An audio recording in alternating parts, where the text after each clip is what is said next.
Welcome, everyone. This is Pioneer Network's Listen, Learn, Explore. This is our learning circle conversation that goes with our podcasts. The podcast that we're going to be talking about is the one that we were so pleased to have with Carrie Soletto.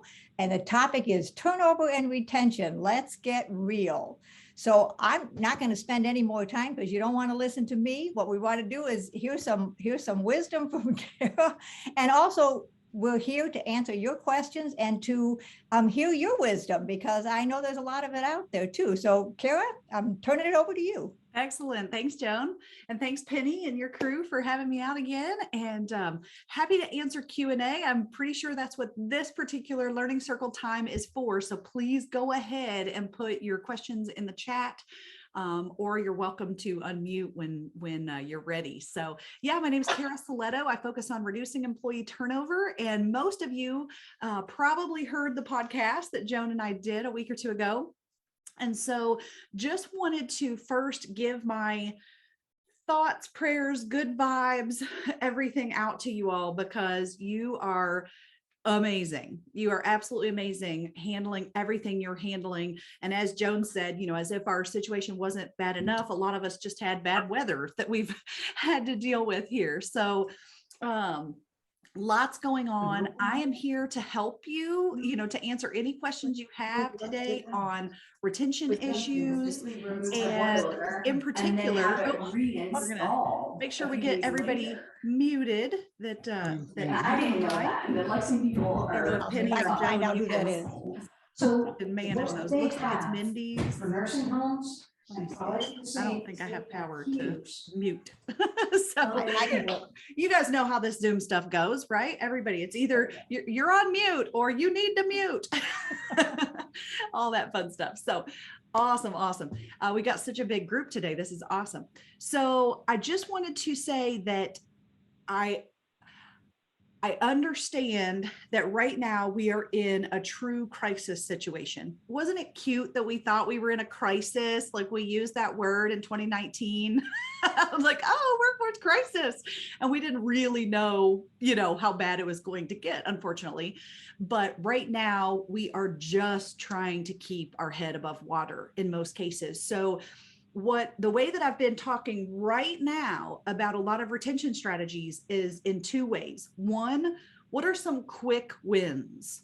What are some little bitty, tiny, minuscule changes in your communication, your onboarding, your leadership approach, anything, your interaction with your people? What are some little bitty things that we can do immediately that will make that onboarding experience more positive for the next new person, that will help protect the new hires from being, rushed away for some reason? Anything we can do to improve our relationship with our current staff, those kind of things, right? So there's quick wins, and I'd love to hear from you all as well of what are some little quick wins that you're reminding yourself to do, you're reminding your managers to do, any quick wins. And then we have to, I realize they're kind of back burner, put on a shelf right now, but we do have to think about some bigger picture and longer term retention initiatives and true changes to the organization and our management approach that are going to help us create a better place to work. It's going to help us compete better against all the other employers in our area. It's going to help us keep people longer, right? All of those things. And so I think of those as the longer term initiatives that maybe right now it's quick wins only and little tiny minute changes we can make. But we also need to start thinking about and even prioritizing some of those bigger initiatives, like possibly revamping the onboarding. We can make little sliver changes right now, but what do we need to do to really make it a better and more effective onboarding process for new hires if we know that we're never going to get below, say, 30 or 40% turnover ever again, just because of the market, the competition, the compensation differences that we have versus other industries and professions and things like that. So we kind of need to embrace that turnover is going to happen from this point forward. So then how do we operationalize that? How do we really think about it, bigger picture and long-term? So I'd love to know from you all, like I said, kind of what are some quick wins that you're implementing or have implemented, and what are some of the bigger picture things that maybe you're struggling to prioritize or you have prioritized and you want to share that with folks. So looks like I'll go over here. We've got questions coming in already. So how can we change our practices to better fit the lifestyle of newer, sometimes younger employees these days? Don't worry. I'm not going to tell you to let them work from home. Okay. I know better. That's not our field, right? We don't do very much of that. So I do think that, historically in healthcare, we have been fairly, how do I say it nicely, fairly rigid in, 3 to 11, 11 to 7, 7 to 3, 3 to, that type of thing. And that model worked for a long time. But now, not only do we have people who don't want to work that, they don't want to work 12s, or they don't want to work 8s, or they don't want to work weekends, or whatever that is, but we also have a shrinking labor force. And so we have to get more creative.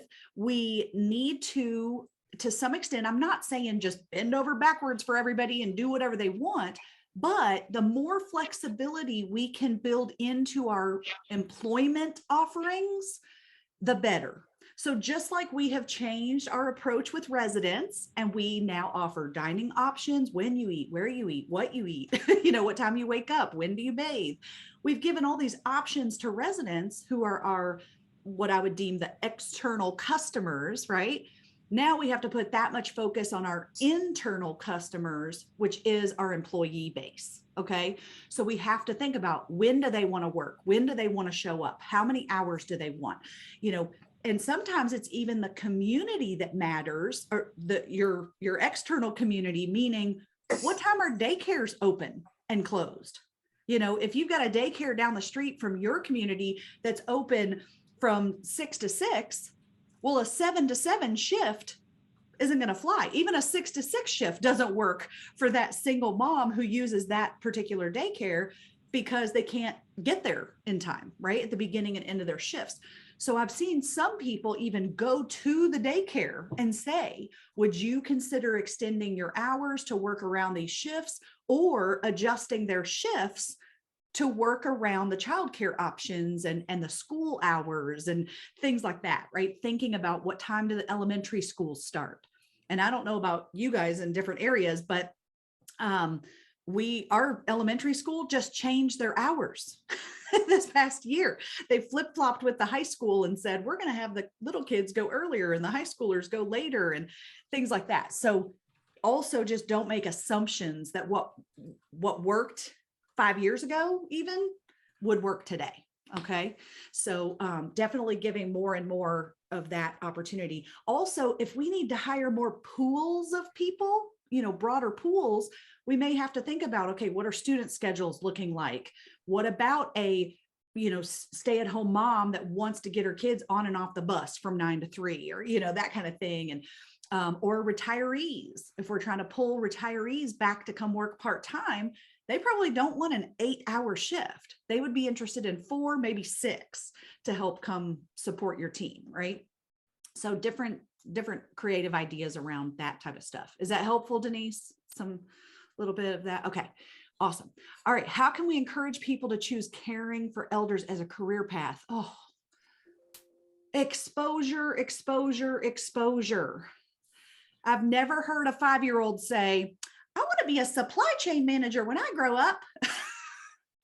It has never happened because they don't know that world exists. Okay. So I do think it's almost back to those, old school fundamentals of get the 8th graders in your building, get the high schoolers in your building, get folks in your building that are not just visiting their family members, but having committee meetings. And I know COVID, of course, ruined all that for us. and caused all of our committee meetings to not be held in our buildings. But as soon as you can, as soon as it's safe, then we want to have volunteer programs for young people when possible. One of my buddies is an assistant administrator in Florida. He made a partnership with a high school program that had a healthcare track. A lot of the high schools now have different specific magnet tracks. I think they're called like magnet schools, at least in Indiana, that's what they're called. And so anyway, he found some schools nearby that had healthcare tracks for high schoolers, and he was able to have them come volunteer and get their required hours for their track. And so many people, even folks that I grew up with in high school and college that wanted to go into healthcare, they were hospital, or pediatrics, you know what I mean? They were had their blinders on. They didn't even consider senior care. And you think about how many people that said to you, well, I had to do my rounds in long-term care. And boy, did I not realize how much I love this. That they love the residents. They love the long-term relationship with those that they serve versus the acute environment, for example, where you maybe see a patient a second shift, but never again, right? That's a totally different thing. So I think highlighting that relationship that we get to build with our residents and exposure of getting younger people and high school students and college students even to come in and see for themselves how amazing our communities are versus the unfortunate media coverage that they tend to see, that tends to be their first or only exposure to our profession. So, okay. Have you seen that providing career paths toward different certifications and roles and pay improve retention? Yes. One of the big things about particularly the younger workers, and when I say younger, I mean, I'm a millennial and I'm 40. You didn't hear me say that. So we're not like super young, but those of that generation, the under 40 crew, we want to continuously learn and continuously grow. It is not going to be very often anymore that you hear a CNA come in, let's say she's 20, 22, 25 years old, and that she says, I'm going to be a CNA for life. We just don't see that. Now, from previous generations, did we have CNAs for life? Yes, absolutely. And they love it. They adore it. They were called to serve in that role. But now, if we're honest, a lot of times with the CNA role and several roles within our buildings, not just CNAs, they're considered more of a stepping stone type of position, whether that person wants to go back to school or not. Not every CNA wants to go get a degree, okay? But I will tell you, they all want to make more money. Everybody would like to better their life, better their Christmas for their children, better their chance to go on a vacation someday with their kiddos. They would like to position themselves to advance their lifestyle. Okay. So that may be what you want to draw in on is, hey, I have a path for you to earn more. There's more earning potential if we put you in this certification program. Some folks are driven by education and knowledge and certifications. Okay. Others are driven by the monetary reward that comes from those certifications. And keep in mind, there are a ton of folks in our workforce who are scared to death to take a class or to take a test. And part of why they did not go straight to college or straight to a certificate program is because of a lack of confidence. High school maybe wasn't their thing. I had a couple girlfriends that were that way. They were petrified about even the thought of going to a community college for a class because they thought they would fail. And I knew they were not failures. They were not stupid. They were going to be brilliant if they just put their foot in a classroom, right? But they didn't have that confidence.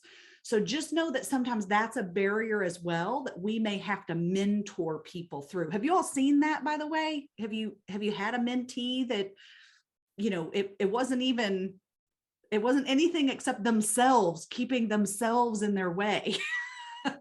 That they didn't want to advance, or were afraid to advance, or afraid to go back to school, or even just sit for a certification type program type of thing. So just know that there's a lot of that concern out there as well. So awesome. Hopefully those are answering some of your questions. And yes, when we let people level up within the organization, we tend to keep them longer. So whether it is sending them through more education, or if you've heard me talk, you've probably heard me talk about leveling up your CNAs or your, any positions within our role, even the dietary servers and stuff. You can make a level 1, level 2, level 3, and you can advance people within that one role.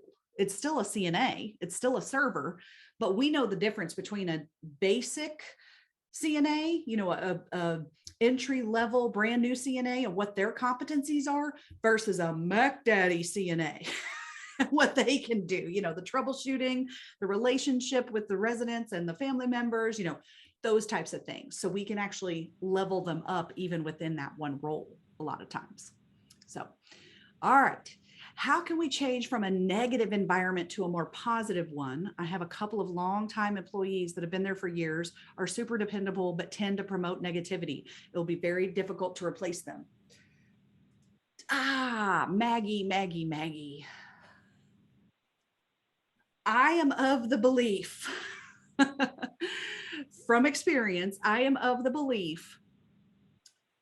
Now, I know times are impossible to replace people right now. So if right now is not the moment to address this, I do understand. But think bigger picture, everybody, for me for just a second. Would you all agree that those two people, let's say it's two people that we know they're gossiping or breeding that negativity, right?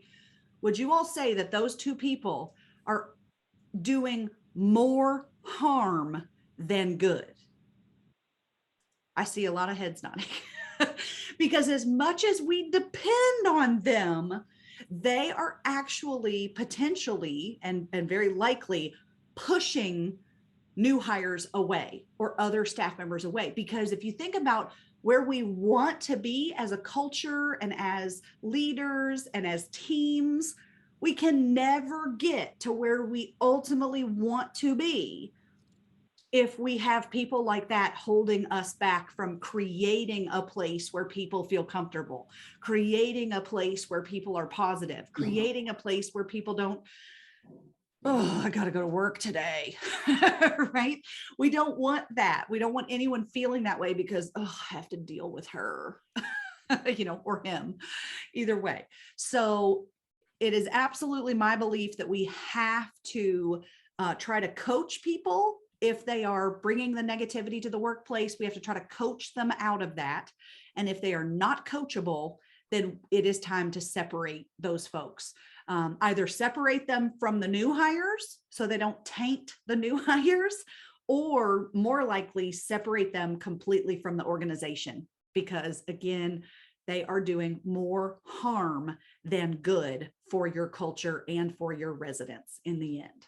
Okay. And I've seen people, I've had pep talks with people who I've told them this, and then they call me the day before or the day after, and we've talked through that conversation, even folks that they know their family, their spouse, their kids, and they are connected to them, but they know it's for the greater good for the residents, for the community, and for the rest of the staff. Okay. So not an easy one. Yeah, I'm going to break in and say something, so maybe that'll encourage somebody else to do that as well. Because yes, I so agree with what you're doing, and that person can unfortunately be high up in your organization, and that creates an even greater challenge. I had an experience that as basically a corporate nurse, the nurse when I joined the organization, who I was told this is the ultimate DON.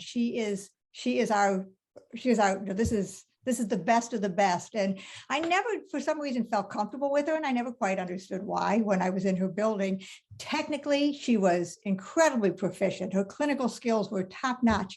She finally left the organization. And I will tell you, the day she left, there was almost a collective sigh of relief among the staff. that they had been seeing those same technical things, but there were so many pieces behind the scenes that were happening with her that were not good. So sometimes we can get tainted by seeing a piece that we need so badly that we don't see the other side of what's happening. You're exactly right. And everybody that has told me they made those changes, as tough as that decision was and as tough as that process was, they were better off in the end. Absolutely. A friend of mine, you all may or may not know, Renee Thompson. I just put her name and company in the chat. Renee Thompson's company is Healthy Workforce Institute. She focuses on anti-bullying and incivility in the workplace. Okay. So if that's an issue for you and you need even some coaching advice or some videos or whatever, that's a good resource as well, to go watch her tips and tricks and check out her resources and whatnot as well. So yes, absolutely. All righty. And feel free, like I said, you can raise your hand here on Zoom or unmute if you want to ask a question. And we've got still some in the chat, so I'll go that way. Okie dokie. What can we do in the short term to address issues of poverty wage jobs? Well, I know you said short term, but I just want to give a plug here really quick for long term. Get involved with your state lobbying efforts at your state associations, because that's how we will go get more Medicaid dollars. That is it. Okay. We have to be a part of that solution and make sure that we fight to protect and build our Medicaid pool for that. Okay. So that's a piece of how are we going to get the money to pay better wages down the road. And right now, not all, but a lot of our politicians are listening because they know that this is a huge issue. So that's a longer term thing. In the short term, I'd love to hear any tips and tricks that you all have. Okay. You all are out in the field doing this every day. I would say that making sure your leaders at every level are not disconnected from the poverty issues. Because what I see is that once somebody hits salary or, mid-level management and above, they do not live in the same neighborhoods as the frontline staff. They do not go to the same schools. Their kids don't go to the same schools. They really live a very different life than a lot of our folks who are struggling with poverty. And so making sure that none of your managers are being insensitive to that and that they are staying connected, they are listening to their people, even if they can't do anything. I'm not saying you got to dole out cash, but just listening to people and understanding their situation. Hopefully none of your managers are saying, if you're late one more time, because a lot of times it's, oh my goodness, one of my kids woke up with a fever. And so then I have to find somebody else to watch that kid that's willing to watch a potentially COVID positive kid.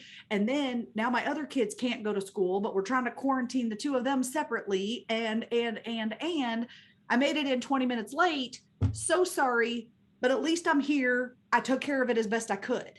And if you have an insensitive manager that says, if you're late one more time, and doesn't listen and empathize and really care and work toward solutions, my kiddo, I have a 7-year-old.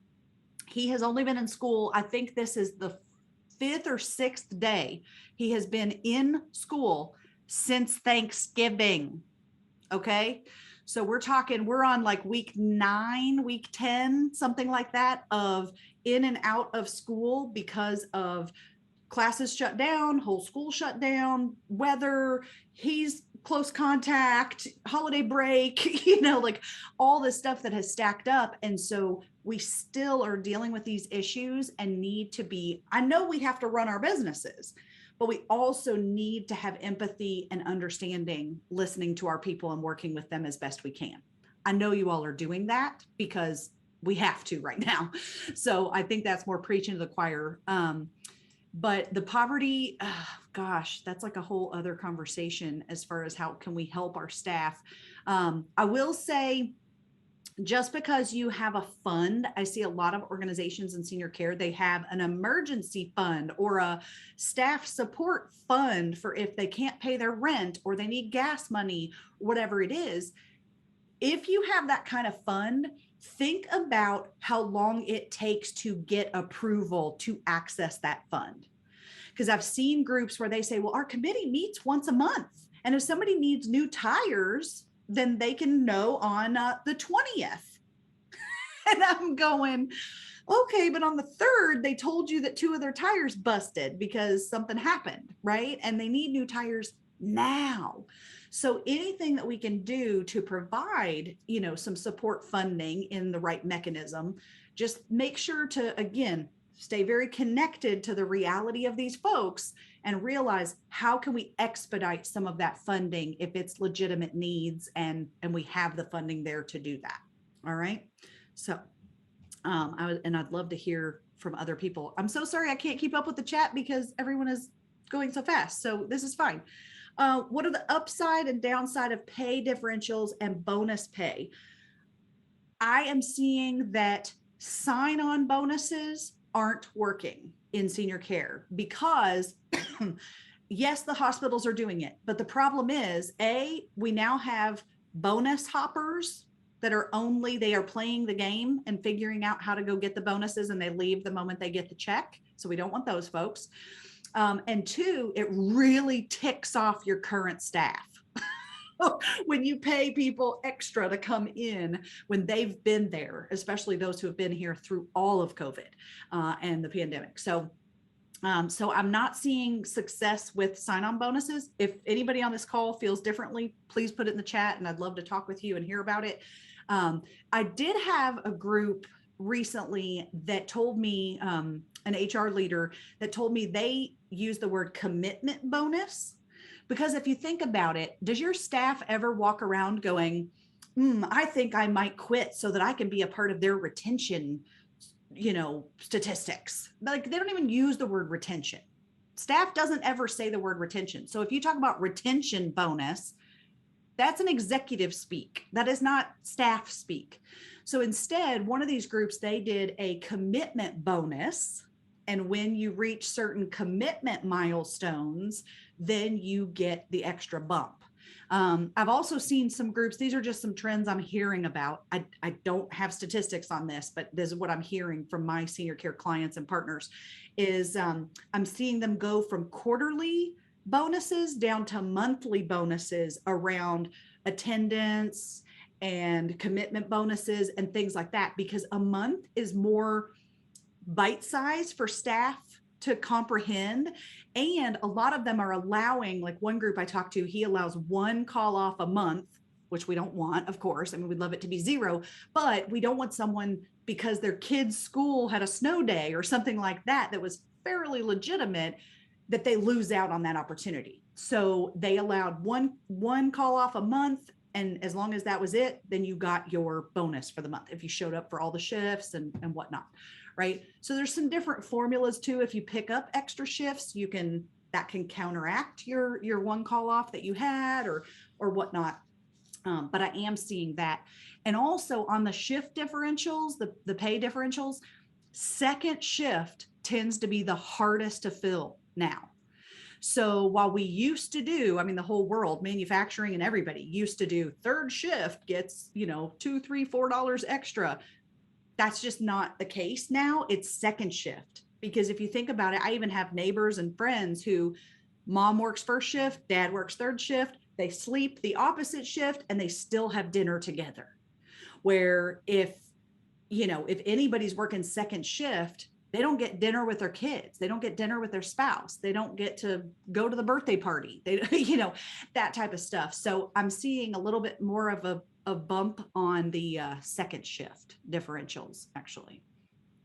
So, okay. The idea of micro mentoring. Yeah. So thanks, Deborah. And good to have you on here. So yeah, I talked in the podcast, I think, about micro mentoring. That's one of those little quick wins that we can do. Just every interaction you have with people, taking that opportunity to mentor them, to talk with them, and to support them, finishing almost every one-on-one conversation with, is there anything you need from me? Right? Is there anything I can do to support you right now? Even though you're busy, yes, you have a million things going on, but we do need to listen to our people and work to support them as well. So, okay. Agree on giving people an opportunity to learn and grow in their role. However, I see a lot of it being done using self-study learning. How can employers support people that need to take online learning so they actually do benefit? Denise Hyde, do you mean like online courses on their own time, or how they incorporate? Could you unmute and tell me what you mean? Yeah, I've seen both. I've seen we want to have people learn on the job, and so we don't hold classes. We have them sit down in front of a computer and learn. And so, like, who's supporting them? How are you knowing that they're translating it? And then I have other places where they can't do it on work time. They have to do it for work, but they have to do it on their own time, which is a whole nother conversation in my mind. But yes, it is. Either way, I think online learning is like this really hot topic. I mean, we're doing it at the Alternative, offering a lot of online, but how do you help people like learn from it, or do you just like want to check the box that they learned? And yeah, I think checking the box that they have continued to learn something new is the little quick wins. And it might be all people can do right now is little nuggets. You know, we have split up a lot of our online course and our virtual training. We used to do 3 hours and 6 hours in a virtual environment, which we can keep them engaged, right? You can see my energy level. Like, we have no problem with that. But the problem is no one has time to stop and do a 3-hour course. So we've even broken down our learning into micro learning. And I'm a part of a large national association for learning companies, training companies.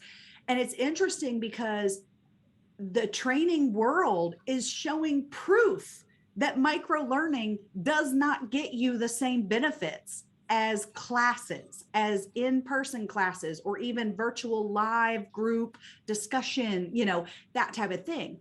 But my argument is it's better than nothing, right? So if it has to be, because it's not showing that it isn't effective, it's just showing in the learning statistics that it isn't as effective as longer workshops in person or live virtual, that type of thing. But it doesn't mean that people didn't take a nugget out of those little micro learning sessions. I mean, we have some that are 2 minutes, right? We have a series of professionalism videos that are 2 minutes. But I've heard great things from some of the managers that are using it. It's more of a talking point. They use it in their staff huddles, you know, that type of thing. The 2 minutes standing alone doesn't do a lot, but it gets the manager talking about watch your mouth when you're around residents, you know, or not, or whatever. And what does professionalism look like? So there's that. And then there's other, you know, there's 15-minute courses, 30-minute courses. A lot of you have subscriptions to the online course platforms and things like that. So I would say better than nothing right now, but you certainly want to go back to a training plan that engages the learners in discussion around what they watched. Okay. So yes, ideally we're going to get back to that someday, but I don't think today's the day. So if you can, great. If you can, great.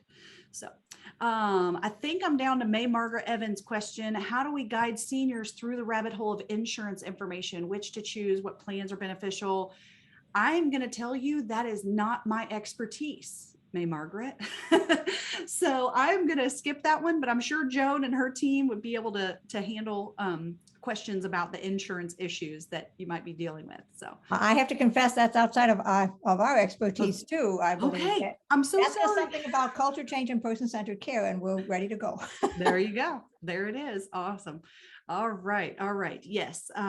Okay. I'm going through trying to read the comments here, see if there's any other to coordinate with their EAP. So money wasn't given at the time of need. Yeah, I think this is a comment back to when people actually need the money and making that available. I will say, I'm glad she mentioned an EAP. So if you don't know what an EAP is, I'm sure most people here do, but the Employee Assistance Program plan, I don't know, is that right? Something like that. Okay. So I have seen, here's another another change. If you are in charge of your company's EAP, I'm seeing a lot of companies increase the number of therapy visits that are allowed.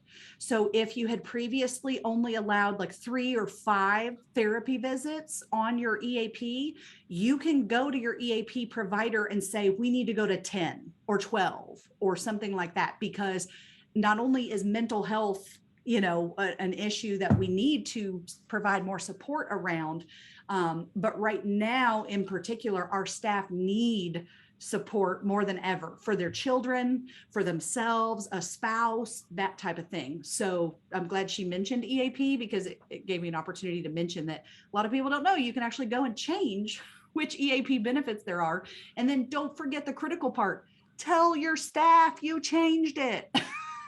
So you may have to, most staff, I'll tell you, they don't know what EAP means. And they're concerned about the confidentiality of it. They think, oh, if I go to a company sponsored therapist, they're going to go blab all my problems to my boss, So sometimes we have to communicate that that's available, it's confidential, and what that is used for. So awesome. Okay. If I miss your question, please just type it again. You talked about a retention specialist in the podcast. Have you seen organizations willing to invest in this? Yes, I have. So we have convinced several organizations to create a role within their company that is a retention specialist or a retention strategist or a whatever they want to call it. I don't care what the title is. One group up in Wisconsin, they decided to make it a regional role because they have 10 buildings, give or take. And so they decided to make a regional director of retention. And that person is not on the recruiting side. They have a whole other recruiting arm. I'm sure they collaborate and talk to each other, work together. But this is solely a person that focuses on retention. And that person goes building by building, every few weeks and figures out what do they need? How can we support them? Talks to the employees to stay connected. If anybody, I'm going to put this in the chat. If anybody wants the, what is it called? Well, it's downloadable, like the template of that job description. We created a sample job description of what that would look like. So if you go to magnetvault.com, you can get, we've got a bunch of stuff in there. Oh, and a brand new thing. I'm not sure if I mentioned this on the podcast, but we just created it a couple weeks ago. We have a retention audit tool now. So if you and your leaders are struggling, right, especially with those bigger initiatives, like, well, do we work on onboarding or compensation or workloads or we can't do it all at the same time, right? So we created a little quiz where you can rank how your staff feel about these different things, and it gives you some tips and tricks of moving forward. So that's also in Magnet Vault. If you go in there, it's called I think it's at the bottom of the list now. I need to move it to the top, but it's called a retention audit. So check that out if that's helpful for your team. And the retention specialist job description is in there. Cost of turnover calculator is in there if you're not already calculating those numbers. Lots of good stuff. So, okie dokie. I think that's it for questions. Well, everybody else, there's good comments, but everything else is comments. Well, I have a question for you, Karen. And I don't know if we have any HR professionals on with us. I hope so. Yes, Yay! Hi, Denise. And my question is, I was a nurse leader, and sometimes what I ran across with, as a nurse, I can sometimes be a little bit of a bleeding heart, and so it was really hard not to, be understanding and, want to work with people. And oftentimes what I ran into was organizational policy, and someone from HR at the corporate level, or, I worked in both hospitals and long-term care, would be the ones that would say, but this is the policy and you have to follow this. You Susie Smith, it's 3 strikes and you're out, and you can't make an exception. And how do you reconcile those things? And are we seeing a change in attitude and a change in mindset to support the kind of cultures that I mean, the people that come here through that are, part of Pioneer Network, that's what we are looking for, is that culture which is individualized, it's person-centered. And oftentimes that individualized approach kind of gets nipped in the bud when you start looking at that policy that is what we have to follow in the name of fairness. And I always taught my kids life isn't fair. So it was easier to preach that at home than sometimes at work. Right. I'd love to hear from Denise Bilyeu in a moment on her thoughts here, but I will say one of the things that I am continuing to preach when I get in front of senior care leaders, especially executives and the policy makers, is that one size no longer fits all. And it is really hard for us to set such rigid boundaries without wiggle room for the manager to make some of their own judgment decisions, and even for that community just to change. I will say I'm a big fan of whatever your policy is, enforce it in a normal environment, right? Today, of course, are we letting people show up 18 times late and call off and still come back tomorrow? Sure. Would we have fired them in the past for that? Sure. So once we get our head back above water, we're going to have to start to shift back to more enforcement of that. But even right now, maybe we make a temporary policy, because the moment that you don't enforce your policies, then your staff and your new hires go, well, then what else can I get away with? If they're not going to fire me for that, they're probably not going to fire me for this other thing that's listed in the handbook, right? So even if we have to make some adjustments, flex for a time, I have seen groups kind of come out with some temporary policies, particularly around COVID, right? We did that, like, well, if you're a close contact, here's the new rule. And if you're this, here's the new rule, and that type of thing. But we're going to have to, at some point, get back to enforcing the rules we have, yet really thinking strategically about the flexibility or cushion designed within the policies. Does that make sense? It's gray. It really is gray. So Denise, do you have any thoughts, or how have you guys addressed that? I know she's an HR leader. I'm so jealous. I want that retention coach you mentioned. I think we've been a whole lot more flexible, like you mentioned, than we ever have before. So the policies have kind of gone by the wayside in some respects. And we don't have that attention to, whoops, you've been, tardy 18 times and we got to do something about it. But I do love that concept of the retention coach. It's just when you're a standalone facility or community like we are, how do you afford that kind of new position that didn't exist before? Yeah, absolutely.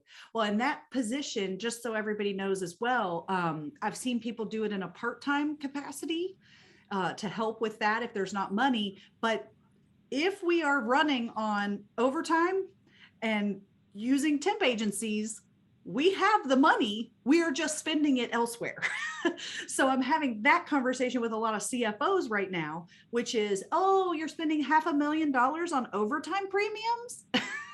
Well, then I think it's not a problem to hire this part-time or full-time person, into that role. And then sometimes it can be part of someone's role. The problem is we've overloaded everyone already, right? So we don't have the capacity to tell our recruiter, well, now you're the recruiter and retention specialist, unless we're going to prune that job and take other things off their plate. So I just don't see a lot of organizations really fixing the retention problems until someone owns it. And really, that is their top priority. It does not keep getting put on the back burner because they're pulled elsewhere. That's what we're talking about, is just someone having the focus. And probably Denise, in your role, that's you, you are the one that's doing that, but also having to juggle these other things and fight fires, right? So I'm trying to help HR leaders and nurse leaders and everyone else to make the case to get more support. I did a 2-day retention retreat with a group recently. And at the end of the 2 days, I asked the entire room, I went person by person and said, first of all, what do you need from your your home office, from your leadership? What do you need from them? And second, what are you committing to do to help with retention moving forward after what we've learned and talked about and all of that, right? So they had to say both, like, what do I need help with from the company? And two, what am I going to do differently? And I will tell you, 60 to 70% of that room, who was mostly DONs and administrators, they said, we need more HR in our buildings. We cannot be hiring managers with this much hiring going on, because I've got my own job to run the building. I've got my own job to be the DON. I have my own job that was busy before the pandemic and before the workforce crisis. So I can't do my job because you've put recruiting on me as a hiring manager, they call it. And now I'm in interviews all the time, or I've got all these vacant positions because I don't have time to call and schedule my own interviews. Are you kidding me? I want to be involved in the selection process, but I cannot handle being the recruiter for my department, right?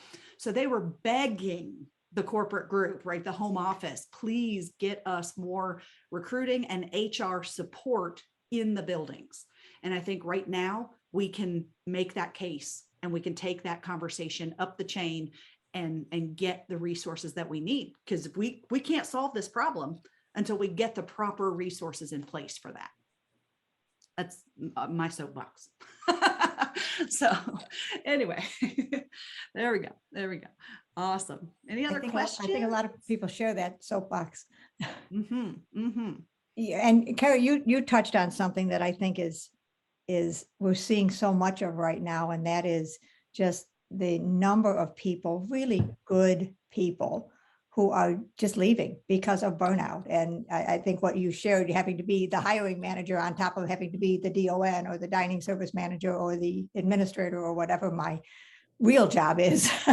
Have you seen some good examples? Do you have some pearls of wisdom for how do we help staff at all level, but certainly our leadership? How do we help them to get through this and not burn out so badly?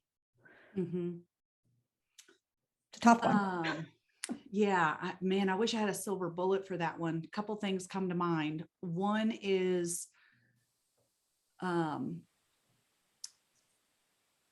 if you are on this call today, I assume you are in a leadership role of some kind. And even if that doesn't necessarily come with the title behind it, you are a leader in your team. And I do encourage you to have a very kind and tactful conversation with the senior leadership in your organization about how are we expected to move forward if we do not change anything. If we keep doing what we're doing, this problem is not going to solve itself. So can we please talk differently? Can we take a different strategy on what this is going to look like moving forward? Because it is heartbreaking to me to see amazing senior care leaders that are walking out the door because their company's not listening to them. And so I think that we have a voice, and we can go to those organizational leaders and say, we need help, which I'm sure you have said, in other ways, right? But think about it as making the case. What do they care about? They care about, like, if you're talking to the CFO, CEO, or, board or ownership group or whatever that is, they care about the numbers. So talking about how many people you've lost and how many people are coming to you threatening to quit or that you're worried about losing, talking about that, the overtime cost, the temp agency use. We just cannot get to where we need to be 18 months from now if we don't do something fairly drastic and change the approach that we have here. So definitely making the case and speaking up for yourselves, maybe in a different way, because just saying, I can't do this anymore. I can't do, that's not making the case. It's great. Get that off your chest, but we have to really sit down and have a very real conversation with folks about what's happening, especially if they're disconnected, right? If it's a home office and you're on the floor and you see what's happening and they're not seeing what's happening. Okay. So that's one thing. And then on the other side, I know it sounds super generic, but I'm still seeing a lot of leaders not take care of themselves, and they're burning at both ends, right? Burning the candle at both ends. Home life, work life, all of that. My kid is out of school trying to e-learn with him or whatever, and I'm crazy busy at work and all of that stuff. And so just like they say on all my flights, you got to put your own mask on first before you help the others. I know I'm, totally stealing that from other people who say it, but it's so true. And a lot of my programs right now, I've been ending with some self-care, and I guess some would call them resilience strategies or anti-burnout and things like that. So just a couple that come to mind, and you may want to take these back and specifically talk with your leaders about it. One, protect your sleep. Because if our bodies do not get proper sleep, we're done. It messes with our head. It messes with us physically. Our immune system drops, which we don't need that dropping right now, all these things. So making sure that, I jokingly tell people like 2 episodes is enough. You don't need to watch 4 of your favorite show, and 1 chapter is enough each night. You don't need to read 4 if you're a reader, or whatever it is that you think it's self-care to watch your favorite show or to read your favorite book, when in reality, the sleep is very, very important for this marathon that we are now, still running. So that's one that comes to mind. Turning off toxicity, which might mean I have to do this at times, like turn off the news. I just can't. I have to separate myself from it at times. I want to stay enlightened. I want to know what's going on. But when my anxiety rises, I have to turn it off, because it will just totally jack with my head, and I can't focus, and I get worried, and oh my goodness, oh my, that type of thing. So some basic things like that, and just giving yourself a break. I mean, not a literal sit down break, but give yourself a break, like give yourself some grace, I guess is the better word for that. So hopefully you can share some of those. Again, very basic. This isn't rocket science, but I think our teams need to hear that stuff again right now and have a reminder of that. Great advice. Great advice. Do we have any other questions, or anyone like to comment? We know you've given us the gift of your time, which is incredibly valuable. Absolutely. And we at Pioneer Network are so incredibly grateful to you, Kara, for giving us your time, for doing the podcast for us, for being here with our folks who we care so much about. And like everyone else, we're looking for ways to help each other.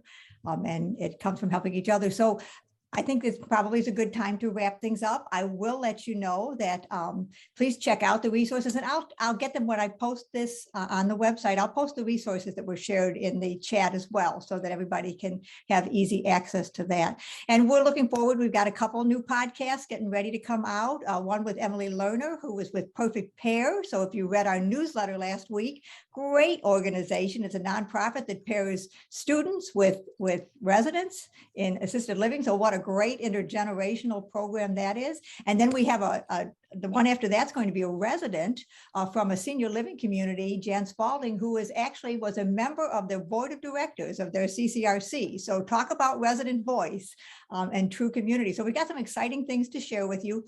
And I have to say, Kara, you talked about the value of in-person learning. So I cannot leave you without just putting a little teaser in for July 24th through 27th, when Pioneer Network is going to be back. We're going to bring everyone together together in Denver, Colorado. We are looking forward to a very exciting conference. We're choosing the sessions right now, and I have to tell you, there's some great ones. There's some really good ones on self-care. We're going to be honoring the past, treasuring the present, and shaping the future. So that also has happened here today. And Kara, just a final thank you to you and to all of you who gave your time and for everything you do every day. Yeah, You are thank you truly our all. heroes.